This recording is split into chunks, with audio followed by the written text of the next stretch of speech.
اشکال ہوتا ہے کہ ہم تو دیکھتے ہیں کہ کفریہ جو ممالک ہیں ان میں فساد نہیں ہے، اسلامی ملکوں میں فساد زیادہ ہے، جہاں ٹوٹا پھوٹا کچھ نہ کچھ اسلام نافذ نظر آتا ہے ان ملکوں میں فساد زیادہ ہے۔ اور آپ دیکھ لیں یورپ، امریکہ اور دوسرے جو غیر مسلم ممالک ہیں وہاں تو امن و امان، فساد کہاں سے ہوگا؟ تو اس کا جواب یہ ہے کہ ایک فساد ہوتا ہے، امن نظر آتا ہے صورتاً۔ اس کو حضرت مولانا شریف علی تھانوی رحمہ اللہ تعالیٰ نے بڑے زبردست الفاظ میں بیان کیا، فرمایا صورتاً اصلاح ہے، حقیقتاً ایتلاف۔ اس میں صورتاً ایتلاف ہے، حقیقتاً حقوق کا اتلاف ہے۔ تھوڑی گاڑی عربی یعنی اردو استعمال کی، اصل میں تو عربی کا لفظ ہے، یعنی آپ اگر کفریہ ممالک میں جا کے دیکھیں تو صورتاً ایتلاف، ایتلاف کا مطلب ہوتا ہے آپس میں الفت، محبت۔ صورتاً ایتلاف ہے، حقیقت میں حقوق کا اتلاف ہے۔ اتلاف کہتے ہیں ضائع کرنا، حقیقت میں انسانیت کے حقوق ضائع ہو رہے ہیں۔ میں ایک واقعہ سناتا ہوں نا، ابھی میرا ایک دورہ ہوا کسی کنٹری کا، تو کسی شخص نے مجھے بتایا کہ 16 سال کی لڑکی، اس پہ ایک کالا جو ہے وہ ریپ کرنے کی کوشش میں لگا ہوا تھا، کسی نے دیکھ لیا، پولیس کو بلایا، خیر تو مجھے بہت تعجب ہوا کہ کیا اس لڑکی کا کوئی باپ اور بھائی نہیں تھا جس کو ریپ کرنے کی کوشش کی جا رہی ہے، جبری زنا کی کوشش کی جا رہی ہے۔ ٹھیک ہے، وقت پہ پولیس پہنچ گئی اور اس کو اریسٹ کر لیا اور وہ لڑکی بچ گئی، لیکن اگر پولیس نہ پہنچتی یا کسی ایسی جگہ پہ ہوتا جہاں کیمرے نہ لگے ہوئے ہوتے تو کوئی باپ بھائی نہیں ہے اس کا، تو یہ کیا عورت کے حقوق ہیں؟ کتنے ریپ کے واقعات ہوتے ہیں، آپ ان ملکوں میں جب جاؤ اور وہاں کے ڈاکٹروں سے پوچھو آپ، تو وہ کلینک میں کیا کیا واقعات آتے ہیں، تھانوں میں جا کے آپ پوچھو ریپ کے کتنے واقعات آتے ہیں، اور تھانے والے بتاتے ہیں کہ جتنے ریپ کے واقعات ہوتے ہیں نا اتنی کمپلین نہیں آتی ہمارے پاس، کیونکہ جن عورتوں کے ساتھ جبری زنا ہوا ہوتا ہے وہ خود چھپا رہی ہوتی ہیں اس کو، بہت سی عورتیں خود چھپاتی ہیں اس کو،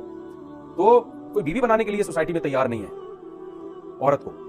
بیوی بنانے کے لیے تیار نہیں ہے جو اس کو پراپر حقوق ملے۔ بڑھاپے میں کیا حال ہوتا ہے، ماں باپ کے حقوق نہیں ہے، جس قوم میں والدین کے حقوق نہ ہو، جو سب سے مقدس رشتہ ہے، 18 سال کے بعد ٹاٹا کر کے بچہ جو ہے جا رہا ہو، اور اسی کو انہوں نے سوسائٹی کا حصہ سمجھ لیا، اسی کو حقوق سمجھ لیا۔ اور دوسری بات یہ کہ اپنے ملکوں میں امن قائم کیا، پوری دنیا میں کیا کیا ہے،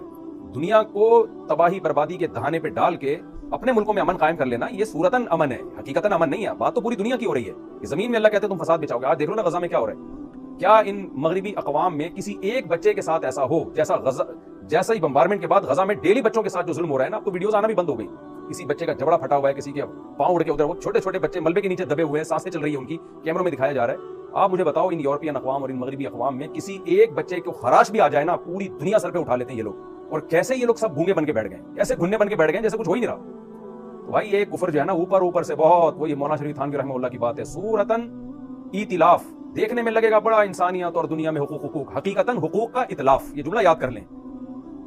دیکھنے میں ایتلاف ہے، الفت ہے، حقیقت میں اتلاف ہے، حقوق کی بربادی ہے۔ افریقہ آپ جائیں، آپ گولڈ نکلتا ہے اور ڈائمنڈ نکلتا ہے وہاں،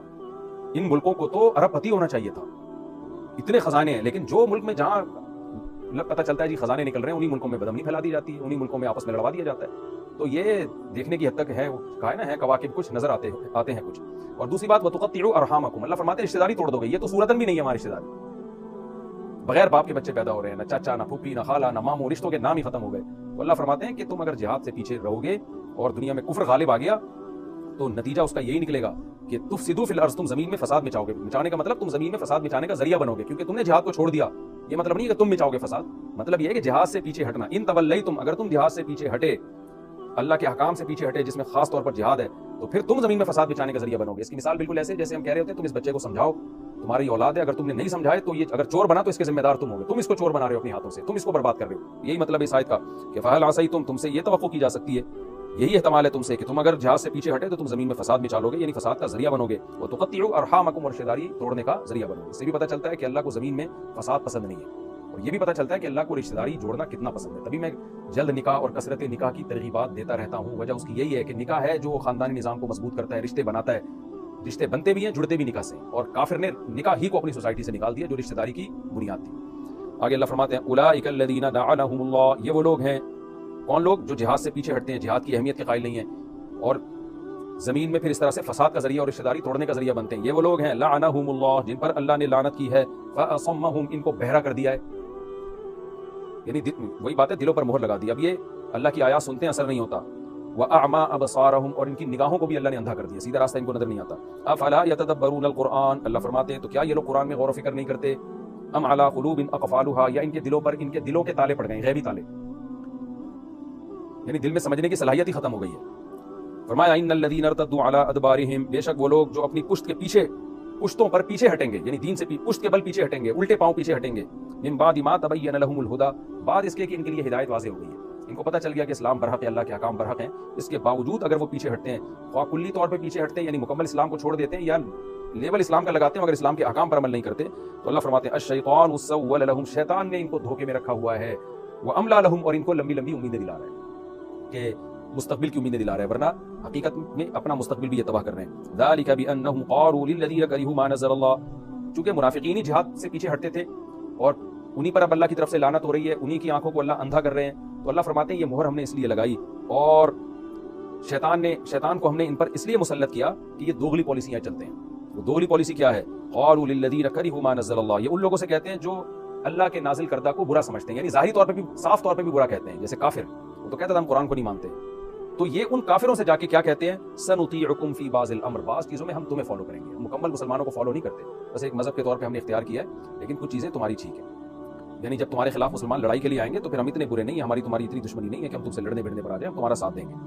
وہی ہے جو آج کل ہو رہا ہے کہ آپ اسلام میں نہ مکمل داخل نہیں ہوتے، کچھ چیزوں میں ان کو فالو کر رہے ہیں، کچھ چیزوں میں ان کو فالو کر رہے ہیں، اور خاص طور پر جہاد کے معاملے میں آپ ان کو فالو کرنا شروع کر دو، مسلمانوں کا بیڑا غرق ہوگا اس سے۔ تو اللہ فرماتے ہیں کہ اس وجہ سے اللہ نے ان پر اتنی لعنتیں کی ہیں، واللہ یعلم اسرارہم، اللہ تمہارے اسرار کو جانتا ہے، کیونکہ منافقین یہ باتیں کافروں کے سامنے چھپ کے کیا کرتے تھے۔ فکیف اذا توفتہم الملائکہ، کیا حال ہوگا اس وقت جب فرشتے ان کی کو موت دے رہے ہوں گے، یضربون وجوہہم وادبارہم، ان کے چہروں اور ان کی پشتوں پر مار رہے ہوں گے، ذالک بانہم اتبعوا ما اسخط اللہ، اس لیے کہ انہوں نے اتباع کی اس چیز کی جس نے اللہ کو ناراض کیا، یعنی اللہ کی ناراضی والے کام کی اتباع کی انہوں نے، یا ان لوگوں کی اتباع کی ہے جنہوں نے اللہ کو ناراض کیا، وکرہوا رضوانہ، اللہ کی رضا کو انہوں نے ناپسند کیا، کافروں کی رضا چاہیے، اللہ کی اس کی پرواہ نہیں کی کہ اللہ بھی راضی ہو رہا ہے کہ نہیں ہو رہا، فاحبط اعمالہم، بس اللہ نے ان کے اعمال کو ضائع کر دیا۔ کیا مطلب؟ جو تھوڑی بہت خوبیاں، یعنی جو تھوڑی بہت خیر کے کام مسلمانوں کو دکھانے کے لیے کر بھی رہے ہیں، ان کا بھی ثواب نہیں ملے گا۔